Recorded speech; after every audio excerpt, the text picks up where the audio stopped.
I'm going to open up our Q&A session with a couple of questions and see where we get to.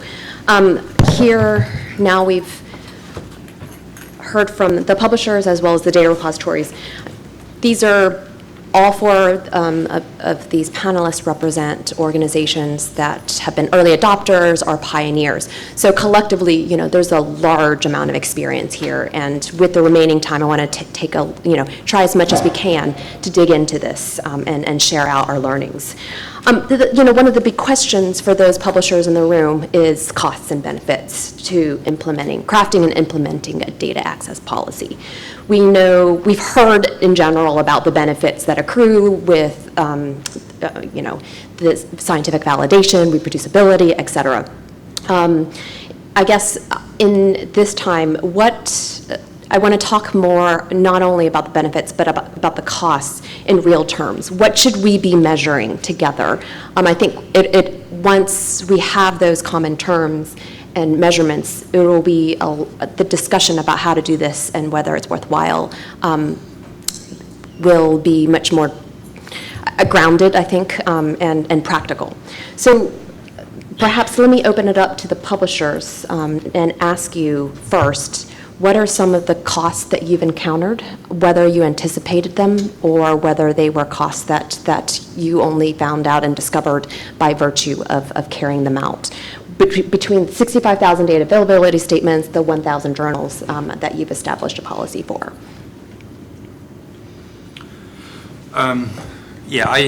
I can only speak from the editorial side. At PLOS, one of the costs is obviously the manpower required to check the data availability statements. As Ian mentioned, it's a couple of minutes max per statement. If there's questions, we obviously also ask our academic editors or reviewers about specifics on a certain paper. So some papers are causing quite some headache or quite some questions. We also have our external advisory board that would help with that. Overall, it adds on average a couple of minutes per paper.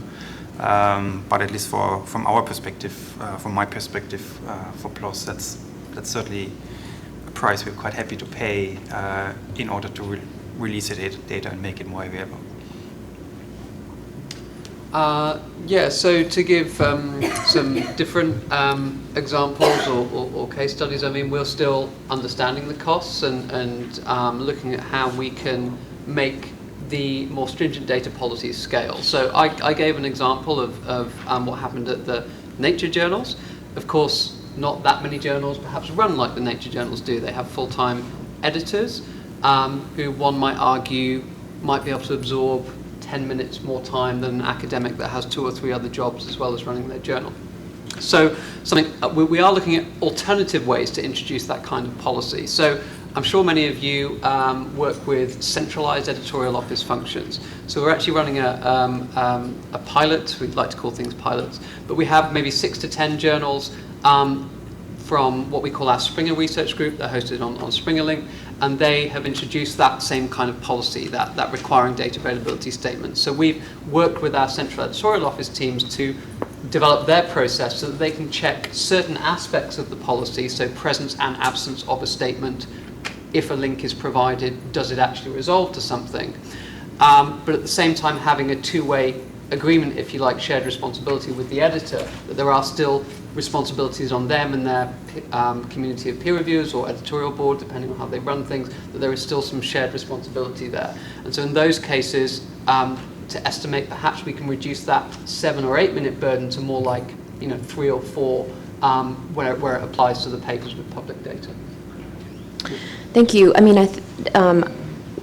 What about when tricky issues arise? What types of costs are involved there? Whether they are edge use cases that we as a community haven't really fleshed out, whether in this specific discipline or across disciplines, whether it's time and costs associated with trying to find a resolution outside of your immediate circle of editors, of your staff members, i.e. a data access committee that you might convene, other experts, even COPE per se. Can you talk a little bit about those costs? So I could, so certainly data policy and data sharing does introduce new areas, new possibilities of research integrity, publication ethics, which, difficult cases, anyone who's, worked with editors or an editor themselves can be quite a burden on time. I can't really be that quantitative, but I can think of a few examples where data policy does introduce new challenges or new issues that might come up. So, for example, where journals have policies on data on reasonable request, then there's more possibility that researchers might have trouble getting access to that data. And there is, I believe, a role for the journal or the publisher in helping facilitate that process. So if an author encounters non-compliance with journal policy, then part of that process could include the journal actually contacting authors on their behalf. So that's one area. There's also some other interesting cases where we've published a peer-reviewed paper about data, so in one of our data journals that publish these articles that are to describe publicly available data, often after the initial publication, and the peer review of the data resulted in a correction to the original article, which on balance should be a good thing, right, because we're improving the scholarly record, but there are costs and challenges also associated when those situations arise, and that is something that data sharing more widely is introducing us to.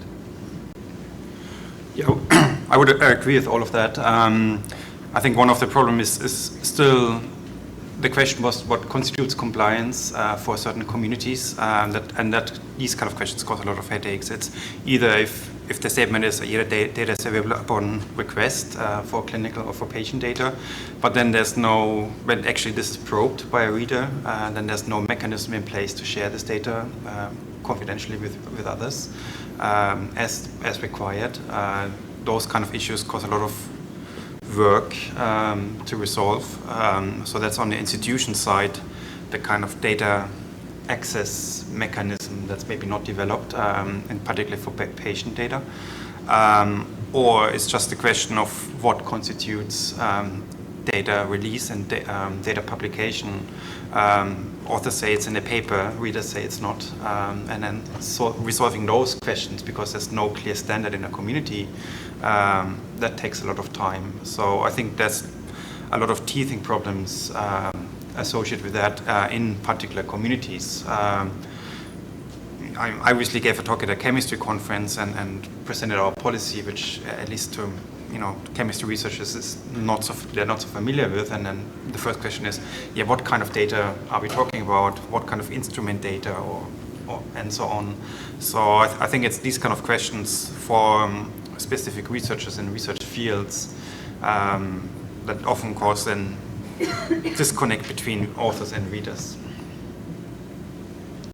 Marcia, did you have something you wanted to say? Well, I wanted to add, join in, if it's okay, I just wanted to add that since we were discussing the case of confidential data or the case of data from clinical trials, I think that the repositories also can play a role on that. And there, it's one of the projects that we're working on, for example, is to provide, again, at least the metadata record for that data set with the appropriate citation, and have a process for requesting the data in the repository and filling in what is needed or in order to access the data. But that way it is not up to having to contact an individual only that might not be available after some time to request for the data.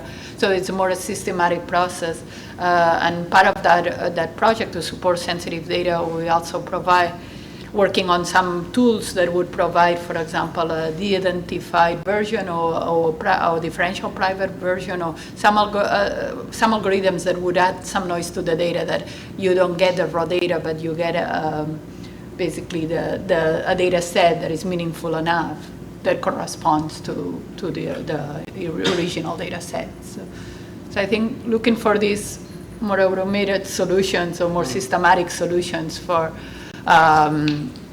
it's a more scalable solution than just say, well, whenever you request that data set, we'll try to get it for you. So,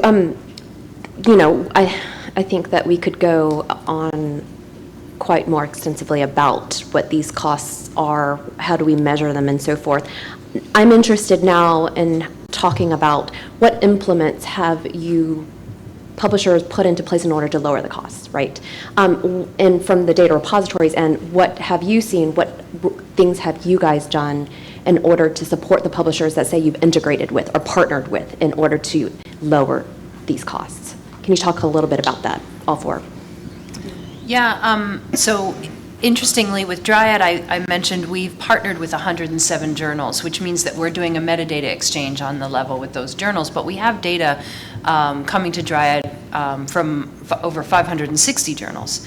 And so without this automated metadata exchange, what's happening is that the author's uploading data, telling us what article it goes to, what's the name of the article, and then they go back to their editor and share this information with their editor. The challenge for us has been, Dryad has a level of curation where we'll curate the data and we'll do some basic checks. But the challenge for us has been in the past has been to identify, well, when does that article come out? When do we actually publish that data? And in the early days, we were actually having to look that up, which was very costly. And so what we've done with the benefit of more and more publishers publishing their information with Crossref is that now we have an automatic lookup process through an API through Crossref that alerts us to when these articles are out, and then we publish that data. So it's been a big cost savings for Dryad, and we're looking for ways to improve cost savings with these processes. Because even though we encourage integration and we think integration really is still the right solution, we recognize that it's just not on everybody's list all the time. And if we can remove barriers and make more data available without requiring multiple setups, then that would be ideal.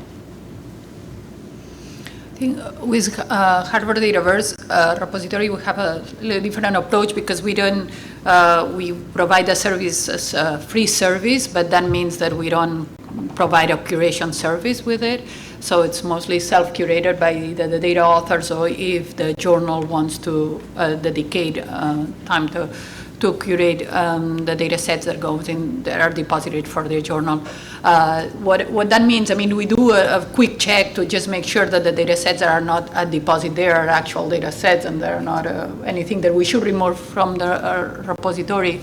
There are some limits on the size of the data set, so that you could have as many files associated with the data set, but each file might, is up, we support up to a few gigabytes. It could get up to 5 gigabytes or so, depending on what you request. And the options for additional curation or verification, as I mentioned before, is with our partnership with the University of North Carolina and the Odom Institute to provide this kind of service to really verify that everything in the data set replicates the results in the article, but that comes with a cost. And the solutions for making that cost lower, as I mentioned, I think are providing more automation so that at the end it's not so many hours of work.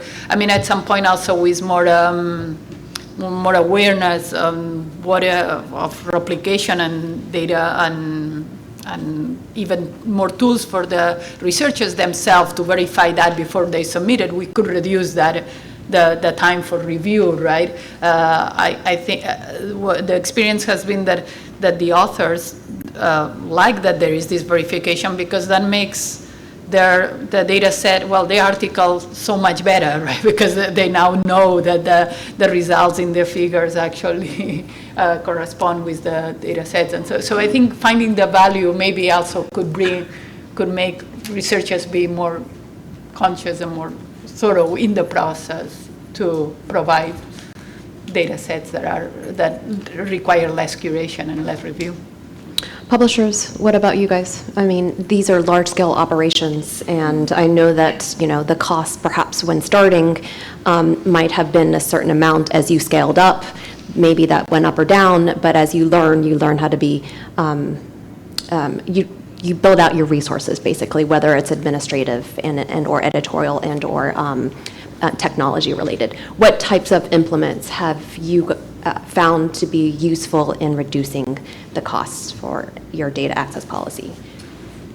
So I think one of the, probably start off by not quite answering the question, but then try and answer it, is that a lot of data policies need to be guided by community-specific requirements. So as a publisher, we preference archiving data in community-specific repositories where they exist. But around half the time, they don't exist, and this is where solutions like Dryad and Dataverse and others come in. But it can, where a journal or a publisher chooses one of those solutions, can still be somewhat guided by community preference. So, for example, we have journals that work with Dryad integration, and they tend to be, I guess, more in your core areas or initially core kind of subject areas. We also have journals, economics and the humanities and social sciences, that have their own Dataverse. And the editor, in that case, actually runs the whole process. And I asked one of them to estimate, and he said it was around about 25 minutes of paper end to end to do the process. And of course, they see a benefit in doing that.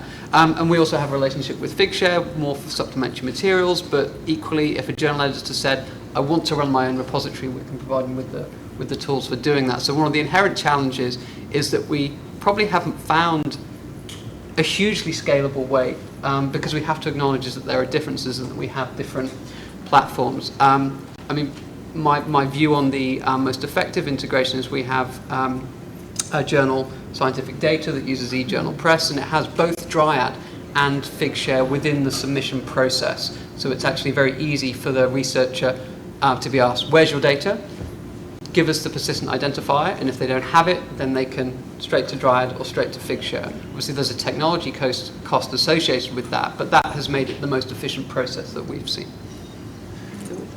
Yeah, we have a similar process, also our partnership with Figshare. I think partnering with the large repositories, I mean, that is very smooth. There's a possibility to have interactions or sending the metadata or and sort of creating a very smooth workflow. I think the challenge is the institutional repositories or the smaller repositories that are also increasingly common.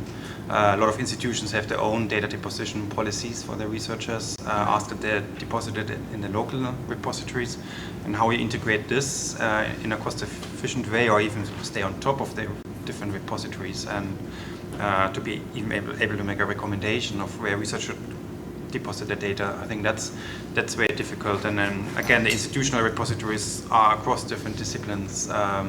They're not necessarily serving a particular community also with expertise or with know-how. So it is kind of fragmenting the market, if you like, in a way that may not necessarily be the best for the science, but then serves more like the local interest. Having said that, I mean, in an ideal world, sort of the different repositories can play a function for both of these aspects, serving the community as well as the scientific, as well as the local authors. But I think this is one of the problems, sort of the growth in repositories and creating a common interface with them. Thank you very much. Well, I guess, yes, question.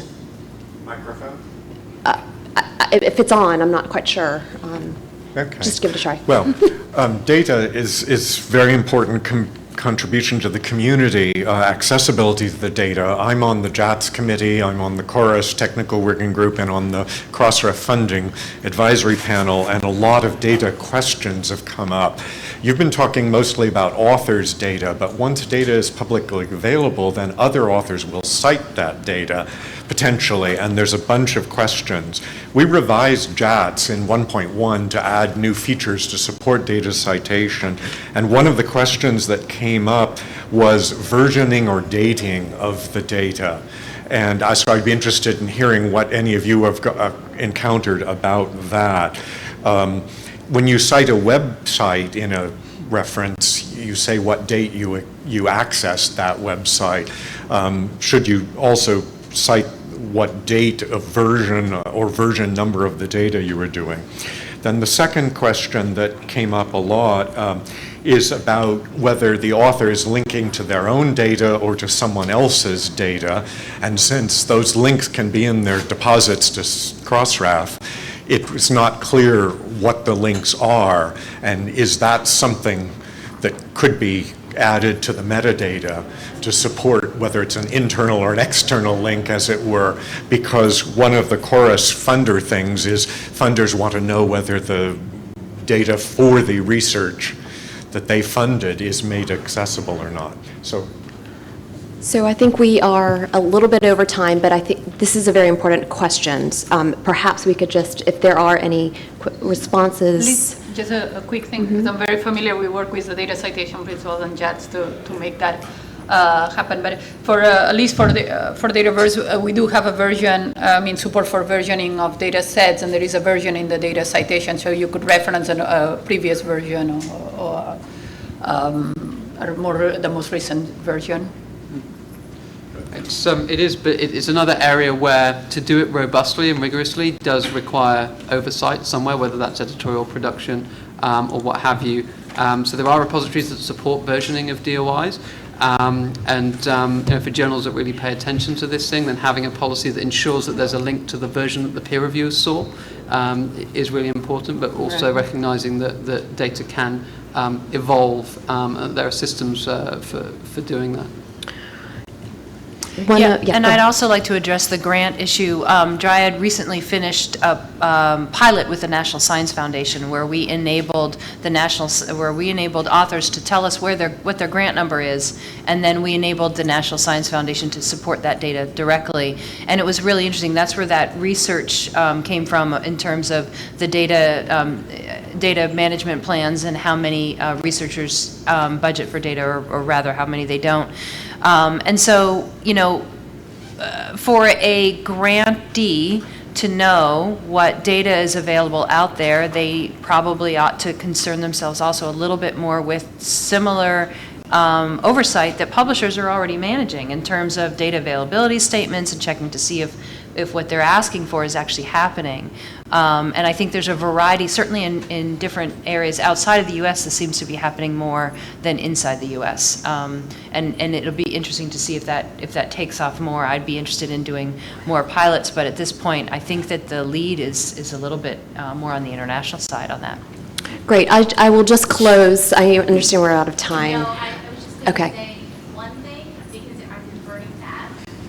Are you using linked open data interoperability standards? Because they exist and they're out there and they would absolutely help with what you're doing. Thank you. Linked, a shout out for that. I'll close with one thing. When publishers deposit their metadata with Crossref and they link to the data, you can specify whether the data you've linked is underlying data generated as part of the research results or not. There is specificity built into Crossref's metadata schema in order to support that. There's a data citations deposit guide online if you're interested. Great, thank you so much. Thank you, panelists. Yeah.